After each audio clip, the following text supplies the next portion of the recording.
ராதிகா வந்து வயசான ஒரு பாட்டியை ஊரில் இருக்க எல்லார்ட்டையுமே கராராக வட்டி வசூல் பண்ணுற ஒரு கேரக்டர் வந்து பண்ணியிருக்காங்க. ஆல்ரெடி பூஜை படத்துலேயும் சொல்லியிருப்பாங்க, ராதிகாவுக்கு பதிலாக வேறு யாரோ ஃபஸ்ட்டு போடலான்னு இருந்தாங்களா. ஆனால் டேரக்டர் சொன்னாங்கன்னா, மேடம் நீங்கள் வந்துட்டால் வந்து நீங்கள் ஃபஸ்ட்டு ஷாட் நீங்கள் வந்து நின்னாலே போதும், எல்லோரும் பயந்துருவாங்க. ஆனால் வேறு யாரோ கேரக்டர் வச்சோன்னா ஒரு 2-3 சீன் அவங்களுக்காக வைக்கணும்னு சொல்லுவாங்க.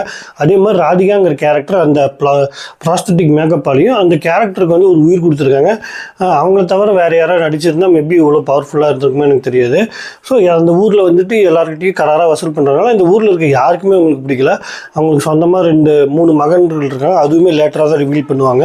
அவங்க யாருக்குமே பிடிக்கல. அவங்க வந்து அவங்க பொண்ணு, அதாவது அந்த கடைசி விவசாயிலாம் ஜட்ஜாக வருவாங்கள்ல, அவங்களோட மட்டும் வாழ்ந்துட்டு இருக்காங்க. பிகாஸ் அவங்களுமே அவங்க புருஷனால் வந்து 2 பவுன் போடல, 25 பவுன் போடுறேன்னு சொல்லிட்டு 23 தான் போட்டிங்க, மீதி 2 பவுன் போடுற வரைக்கும் உங்கள் அம்மா வீட்டிலே இருன்னு சொல்லிட்டு இங்கே விட்டுட்டு போயிடுவாங்க. இவங்களும் ராதிகாவும் அவங்க பொண்ணு மட்டுமே அந்த பெரிய வீட்டில் வந்து வாழ்ந்துட்டு இருக்காங்க. இப்படி போயிட்டு இருக்கும்போது அந்த ஊரில் இருக்க எல்லாருமே வேண்டிகிட்டு இருப்பாங்க. எல்லாருக்கும் ஒரு சாவு வருது, இவளுக்கு ஒரு வரமாட்டேங்குது, வயசு பொண்ணு சேலையெல்லாம் இழுக்கிறேன்னு சொல்கிறா. இன்னொருத்த குடியார வந்து ஒரு ஃபன் கேரக்டர் இருப்பான், வந்து போய் முனியப்ப சாமிக்குலாம் வேண்டிகிட்டு இருப்பான். இவள் வந்துட்டு அவளுக்கு மட்டும் சாவலைன்னா நான் முனியப்பனில் இருந்து சாய்பாபா கும்பிட போயிடுவேன். ஏன்னா இப்போ எல்லாருமே ஒரு ட்ரெண்டு காசு வந்ததுக்கப்புறம் சாய்பாபா நோக்கி போகிறாங்க, இது அவங்க விஷயந்தான். பட் அந்த விஷயத்த வந்து ரொம்ப சிம்பிளாக ஒன்லைன்லேயே சொல்லியிருப்பாங்க, அது ரொம்ப அழகாக இருந்தது. ஊரே வந்துட்டு இவங்க எப்படா சாவாங்கன்னு வேண்டிகிட்டு இருக்கப்ப திடீர்னு அவங்களுக்கு வந்து கைகால் வழங்கம் பக்காவதாரம் போயிடும். அப்போ தான் அவங்க 3 பசங்களை வந்து ரிவீல் பண்ணுவாங்க. ஒருத்தர் வந்து பாலசரவணன், இன்னொன்று வந்து சிங்கமுத்து, அப்புறம் இன்னொருத்தர் வந்து அந்த சூதுகமில் அண்ணன் விஜய் சேது அண்ணன் கேரக்டராக வர்றவங்க. அவங்க இதில் வந்துட்டு சிங்கமுத்து வந்து கமல் ஃபேனாக வந்து பண்ணியிருப்பார். கமல் ஃபேன்னா தீவிர ஃபேனு. அவர் ஒரு ஆட்டோ வச்சுருப்பார். அந்த ஆட்டோவில் வந்து பயங்கர ரிப்பேராக இருக்கும். அந்த ஆட்டோ ஸ்டார்ட் பண்ணும்போதே செட்டில் வந்து உள்ள கமல் கேஸ்ட் மாட்டிக்கும். ஒவ்வொரு வாட்டி ஸ்டார்ட் பண்ணும்போது ஒவ்வொரு கமல் பாட்டு வரும். அந்த ஒவ்வொரு பாட்டுமே சூப்பராக இருக்கும். பட் நிறைய இடத்துல என்னடா கமல் பாட்டை வச்சு ஒப்பேற்றிட்டாங்களோ அங்கே மாதிரி இருக்கும்.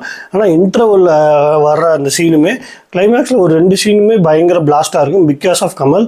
நமக்கு இந்த சீனுக்கும் மேட்ச் ஆகும், விரும்பாண்டி அந்த சீனுக்கும் மேட்ச் ஆகும். அதுதான் ஆண்டவரோட ஆறாங்கிறது. இந்த படத்தோட வெற்றியாக நான் என்ன நினைக்கிறேன், நிறைய சீன் வந்து நம்மளை சிரிக்க வச்சு அழ வச்சு இருப்பாங்க.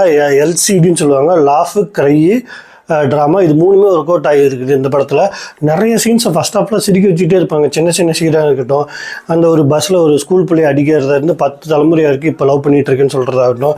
நிறைய பேர் அவங்க மாப்பிள்ளையில் கட்டி நீ கையில் பிடிச்சிட்டே தான் தெரியணும் அப்படிங்கிற ஒரு டைரக்ட் மீனிங்கும் இருக்குது. நிறைய சீன்ஸ் வந்து சிரிக்க வச்சுக்கிட்டே இருப்பாங்க. மாலை கட்ட தெரியாதது, அப்புறம் சிங்கமுத்து வச்சு ஒரு கமல் காமெடி வரும். எல்லாம் அந்த ஆட்டோ காமெடி மட்டும் எனக்கு கொஞ்சம் வலிஞ்சு வந்த மாதிரி இருந்தது.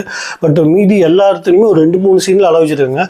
பாலசரவணன் வந்து இந்த கிழவி இதுக்கு மேலே சாவலை பண்ண முடியல, கொன்னுடலாம் அப்படிங்கும் பொழுது லைவாக வந்து இன்னொரு டெத் வந்து பார்ப்பார். உயிர் பிரியிற பார்த்துட்டு ஐயோ அந்த ஆம்புலன்ஸ் சொல்லுவார், காசு இல்லைன்னு கொள்கிறாங்க, இப்போ நல்ல நேரமாக இருக்கணும்னு ரோட்லேயே வச்சு கொள்கிறாங்க அப்படின்னு சொல்கிறப்ப அந்த சீன்லாம் பயங்கர எமோஷனலாக 2-3 இடத்துல அந்த சீன் அழுகுற மாதிரி இருக்கும். அதுக்கப்புறம் வந்து பென்னி பியூக்கின்னு இவர் ஒரு கேரக்டர் இருப்பார், அவர் ஃபீல் பண்ணுற சீன் வந்து ரொம்ப ஒரு 2-3 இடத்துல சிரிச்சு 2-3 இடத்துல அழுது.